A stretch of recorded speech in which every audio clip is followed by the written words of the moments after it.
বন্ধুরা, অনেক দিন আগে একটি ছোট্ট রাজ্য ছিল। সেই রাজ্যের রাজা খুব সুখী ছিল। তার কোনো কিছুর অভাব ছিল না। প্রজারাও তাকে রাজ্যের অনেক সম্মান করত। প্রজারা তাকে রাজাকে নিয়ে খুব খুশি ছিল। কিন্তু তার এমন কিছু ঘটেছিল যার কারণে রাজার খুব ঘুম হারাম হয়ে গিয়েছিল। রাজা সারা রাত ঘুমাতে পারেননি। আজ পর্যন্ত 25 বছর এমন ঘটেনি। আজ পর্যন্ত কেউ রাজার রাজ্যের সাম্রাজ্যে আক্রমণ করার চেষ্টাও করেননি। কিন্তু আজ প্রতিবেশী রাজ্য এই ছোট্ট রাজ্য আক্রমণ করে। আজ রাজার মনে পড়তে শুরু করেছে 25 বছর আগের সেই দিনের কথা, যখন সে রাজা ছিল না, শুধু একজন সেনাপতি, এবং সে তার রাজার আদেশ মেনে যুদ্ধের প্রস্তুতি নিচ্ছিল। কিন্তু সেদিন তার মনে কোনো সংশয় ছিল না।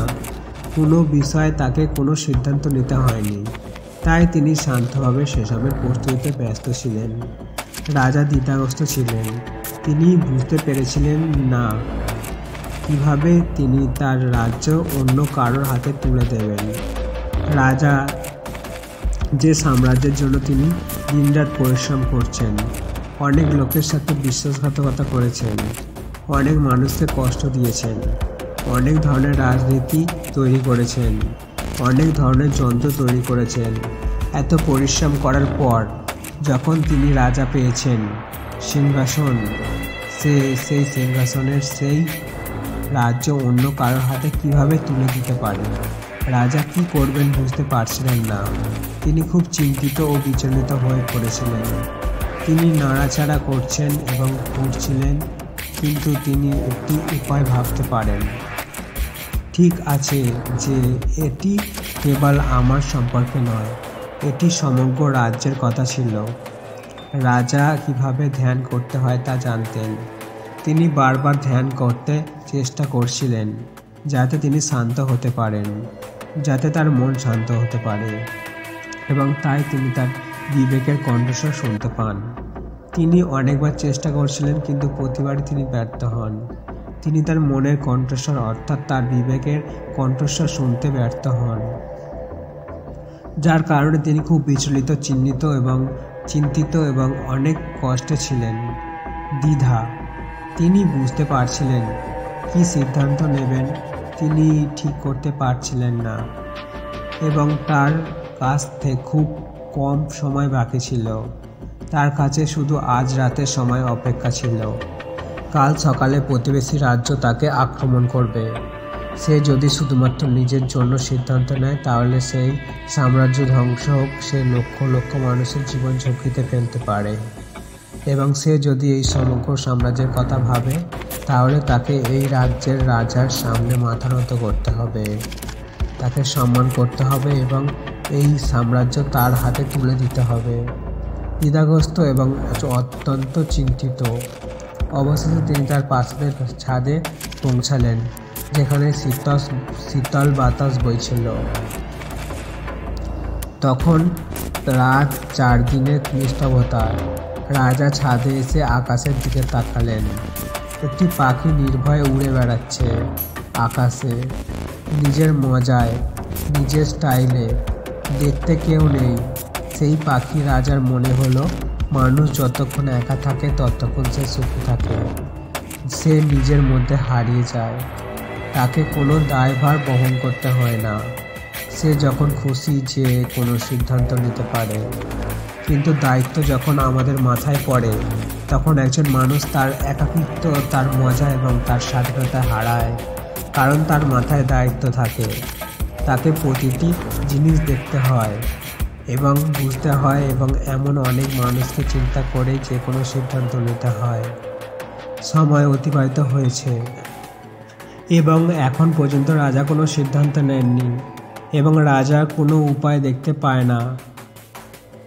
রাজা কোনো উপায় দেখতে না পেয়ে ঘোড়া নিয়ে তার গুরুর আশ্রমের দিকে রওনা হলেন। রাজার গুরুও খুব কড়া ছিলেন। তিনি রাজাকে আগেই সতর্ক করেছিলেন যে যখন আপনি এই ধরনের কোনো দ্বিধার সম্মুখীন না হন, যদি না আপনি এই এত বড় সম্মুখীন হন যে আপনি আমাকে প্রয়োজন, তাহলে আপনার এখানে আসা উচিত নয়। রাজা তার ঘোড়া নিয়ে আশ্রমে পৌঁছালেন, যেখানে দেখে গুরু ধ্যানে মগ্ন। তিনি তার গুরুর ধ্যানে ব্যাঘাত ঘটাতে চাননি। তার গুরুকে ধ্যানরত অবস্থায় দেখে তার মনে বারবার দ্বন্দ্ব শুরু হয়। তার একটি মন তাকে বলেছিল যে গুরুকে ধ্যান বের করে আনতে, এবং কখনোই তার অন্য মন বলল না যদি গুরুকে ধ্যান থেকে বের করে আনা হয়। আশ্রম থেকে বের করে আনা হলে এটা ঠিক হবে না, গুরু রেগে যাবেন এবং তারপর কি হবে কেউ জানে না। দরজায় দাঁড়িয়ে এসে এসব ভাবছিল, তখন আশ্রম থেকে আওয়াজ এলো, হে মহারাজ, দরজায় দাঁড়িয়ে কি করছেন? হ্যাঁ, ভিতরে আসুন। রাজা আশ্রমের ভিতরে গিয়ে গুরুকে প্রণাম করে বললেন, গুরুদেব, আপনি ভালো করেই জানেন যে কি আমার মনে। আপনিও নিশ্চয় জানেন আপনি আজ এখানে কেন এসেছি এবং আমি কি নিয়ে চিন্তিত। আমি ঘুমাতে পারছি না। আপনি আমাকে বলুন আমার কি করা উচিত। আমি কিভাবে সিদ্ধান্ত নেব? আমি কিভাবে তার কণ্ঠস্বর শুনব? আমার বিবেক, যাকে আমি সিদ্ধান্ত নিতে সফল হই, আমি কিভাবে সফল সিদ্ধান্ত নেব এবং কিভাবে আমার সাম্রাজ্য পরিচালনা করব? রাজার এই কথা শুনে বংশের গুরু হাসতে লাগলেন এবং রাজাকে বললেন, হে মহারাজ, প্রত্যেকেরই আছে এই মন। একটি মন তাকে কিছু কাজ করতে অনুপ্রাণিত করে এবং অন্য মন সেই কাজটি স্থগিত করার চেষ্টা করে, পরিত্রাণের চেষ্টা করে, এবং এইগুলি আমরা উভয় মনের মধ্যে আটকে থাকি। আমরা কোনো সিদ্ধান্ত নিতে পারি না, আমরা কোনো একটি দিকে এগোতে পারি না, এবং এমন সময় আমাদের মনে সমস্ত প্রশ্ন জাগতে শুরু করে যে আমরা যে কোনো সিদ্ধান্ত নিতে যাচ্ছি তা সঠিক কিনা, এটা ঠিক বা ভুল। এই ধরনের পরিস্থিতি সর্বদা অসম্পূর্ণ থেকে যায় এবং এটি আমাদের সারা জীবন অনুতপ্ত করতে বাধ্য করে। তখনই রাজা বলেন, গুরু, আমিও এটি জানি এবং আমিও এই সন্দেহের মধ্যে আটকা পড়েছি। এখানে আমি বুঝতে পারছি না কোন পথে যেতে হবে, কিভাবে সঠিক সিদ্ধান্ত নিতে হবে, কিভাবে আমি আমার বিবেক কণ্ঠস্বর শুনব যাতে আমি সঠিক সিদ্ধান্ত নিতে পারি। দয়া করে আমাকে কিছু পথ দেখান, দয়া করে আমাকে কিছু সঠিক পদ্ধতি বলুন, যে উপায়ে আমি সফল হতে পারি এবং আমি যাতে সঠিক সিদ্ধান্ত নিতে পারি, যাতে আমি সারা জীবন অনুশোচনা না করি। তখন গুরু সেই রাজার কথা শুনে আবার হাসতে লাগলেন এবং রাজাকে বললেন, হে মহারাজ, কোনো সিদ্ধান্ত নেই জীবনে সঠিক বা ভুল। এটি আমাদের মনের গঠন, এটি আমাদের মনের একটি ভ্রমণের জাল। বাস্তবতা হলো যে যা ঘটতে যাচ্ছে তাই ঘটে। আমরা বা আপনি যা করি তা কারণে কিছুই পরিবর্তন হবে না, কিন্তু এখনও আমাদের অহংকার, আমরা ভাবতে শুরু করি যে আমরা যা চাই তাই করতে পারি। আমরা তাই আমার সঠিক এবং ভুলের চক্রে আটকে থাকি এবং মনে করি যে আমরা আমাদের সিদ্ধান্ত দিয়ে বিশ্বকে পরিবর্তন করতে পারি এবং আমরা কোনো পদক্ষেপ নিতে পারি না। বাস্তবতা হলো সিদ্ধান্ত কখনোই সঠিক বা ভুল হয় না। ধরুন আপনি আজকে ভুল সিদ্ধান্ত নিলেও ভবিষ্যতে তা আপনাকে সঠিক শিক্ষা দেবে এবং আপনি যদি সঠিক সিদ্ধান্ত নেন তাহলে আপনার জন্য মঙ্গলজনক হবে, সফল এবং একটি আপনার সামনে পথ খুলে দেবে। যদি দেখা যায় বাস্তবে উভয় পরিস্থিতিতে এটি আপনার লাভ, এটি আপনার অগ্রগতি। অন্তত এমন পরিস্থিতিতে আপনি এক জায়গায় আটকে থাকবেন না। আপনার মন, এই সন্দেহ নেই আপনি ফাঁদে পড়েননি, এই ফাঁদ থেকে বেরিয়ে এসেছেন। তখন রাজা সেই গুরুকে বললেন, হে গুরুদেব, আপনি কি বলতে চান? আপনি কি বলেছেন? আপনি কি বলছেন না যে আমি সিদ্ধান্ত না করেই কোনো সিদ্ধান্ত নেব? এটা করা কি বোকামি? কোনো প্রমাণ হবে না।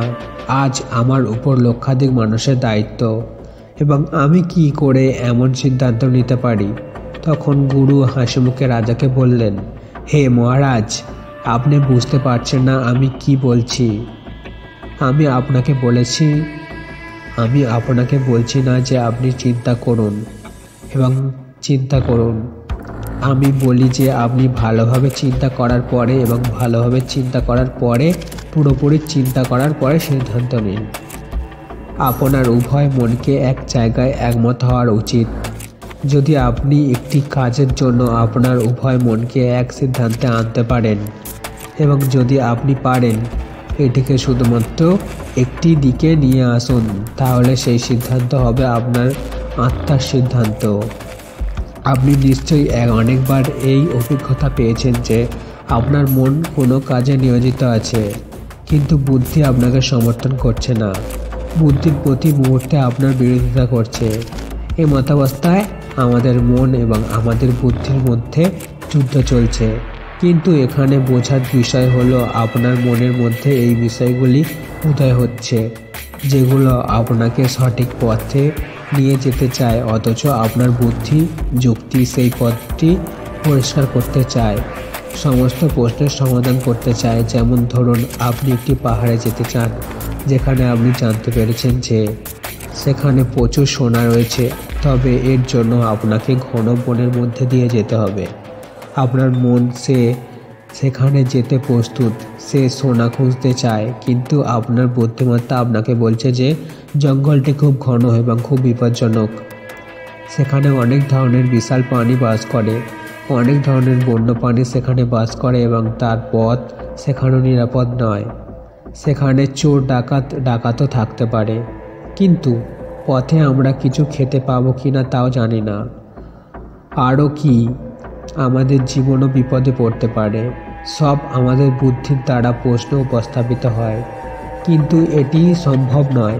এর মানে এই নয় যে আমরা বুদ্ধি আপনাকে থামাতে চাইছে, বরং এটি আপনাকে সতর্ক করছে যে আপনি যদি আপনার বুদ্ধির প্রশ্নগুলির সমাধান না করেন তবে সামনে এগোনো বেকামি। এমন পথে যেতে হলে প্রথমে নিজেকে পরীক্ষা করতে দেখতে হবে, খাদ্যদ্রব্য ব্যবহার করতে হবে। আচ্ছা, আপনি যদি আমাদের এই মহর্ষি গুরুদেব গৌতম বুদ্ধের সাথে একমত হন তাহলে অবশ্যই ভিডিওটাতে লাইক করুন আর চ্যানেলটাকে সাবস্ক্রাইব করুন। আর যদি একমত না হন তাহলে অবশ্যই শেয়ার করুন ভিডিওটা আর আমাদের কমেন্ট বক্সে কমেন্ট করে বলুন। তারপর নিরাপত্তার জন্য কিছু অস্ত্র এবং সৈন্যর সঙ্গে নিয়ে যেতে হবে এবং যখন আপনার বুদ্ধি সম্পূর্ণরূপে তৃপ্ত হবে এবং আপনি তার সমস্ত প্রশ্নের সমাধান করবেন, তাহলে আপনি এগিয়ে যেতে পারেন, কারণ এখন আপনার বুদ্ধিমত্তার সমস্ত প্রশ্নের সমাধান হয়ে গেছে।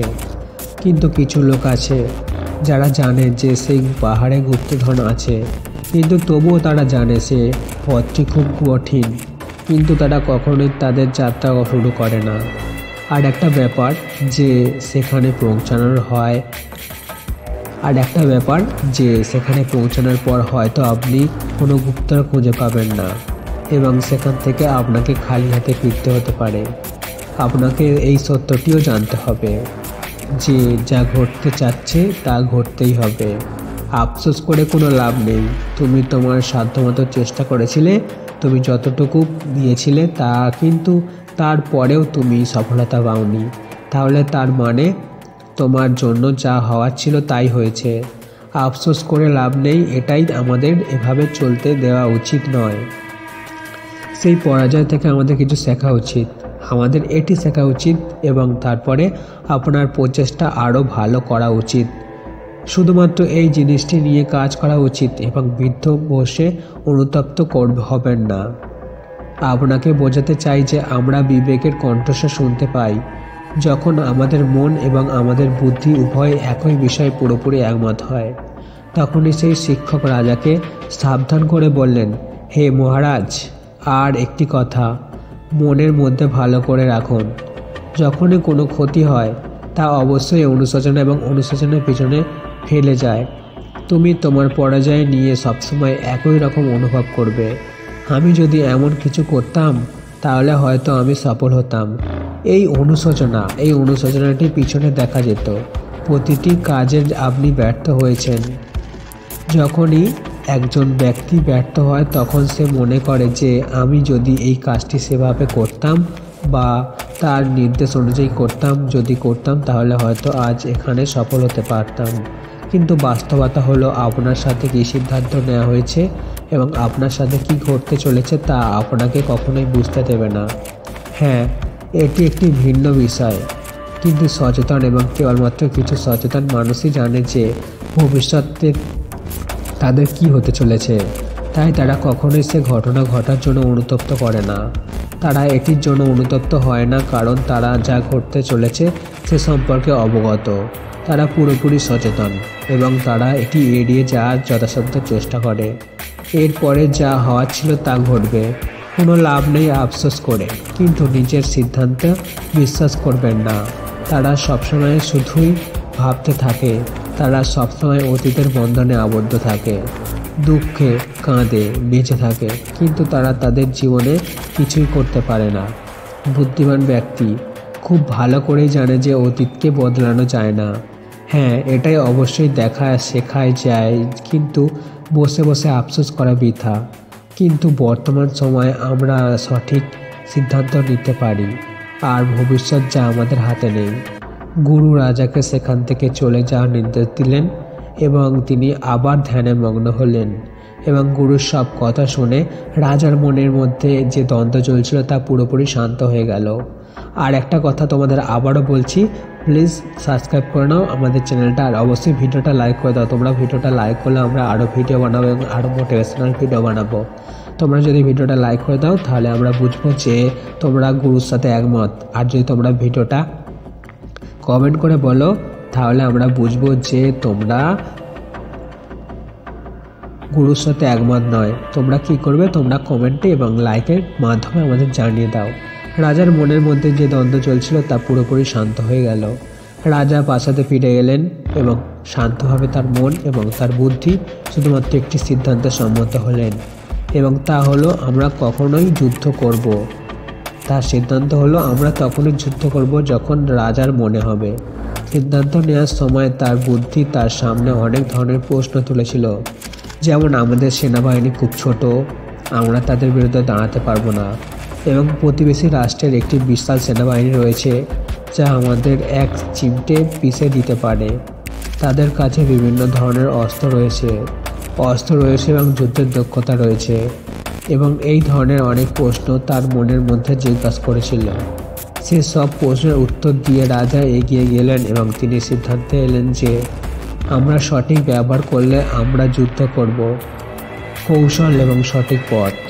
যদি আমরা যুদ্ধ করি তবে অল্প সৈন্য দিয়ে আমরা আমাদের যুদ্ধে জিততে পারি। তারপর রাজা শান্তিতে ঘুমালেন এবং পরের দিন সকালে তিনি তার সেনাপতিকে নির্দেশ দিলেন যে আমরা যুদ্ধ করব, সেনা প্রস্তুত করো। সেনাপতি অনুসরণ করলেন রাজার আদেশ। একই রাজ্যে ভয়ানক যুদ্ধ সংঘটিত হয়, যদিও এই রাজ্যের সৈন্যের সংখ্যা ছিল খুবই কম, কিন্তু রাজার সঠিক কৌশল এবং রাজার সঠিক নীতির কারণে শেষ পর্যন্ত রাজার জয় হয়। এই যুদ্ধ বন্ধুরা, আমরা আশা করি আপনারা আজকের ভিডিওটা অবশ্যই উপভোগ করেছেন। অবশ্যই আপনি এই ভিডিও থেকে কিছু না কিছু শিখতে পেরেছেন। যদি আপনি ভিডিওটা থেকে কিছু শিখে থাকেন তবে অবশ্যই আমাদের কমেন্টে বলুন, আর ভিডিওটা লাইক করে চ্যানেলটাকে সাবস্ক্রাইব করে নিন যাতে নতুন হয়ে থাকেন। যারা অলরেডি সাবস্ক্রাইব করে গেছেন তাদের অসংখ্য ধন্যবাদ। আর আমাদের এই আই বাটনের ভিডিও দেখুন, আর আই বাটনের ভিডিও দেখা শেষ হলে অবশ্যই আমাদের এই ভিডিওটা শেয়ার করতে একেবারেই ভুলবেন না। চলুন আজকের ভিডিওটা এত পর্যন্তই।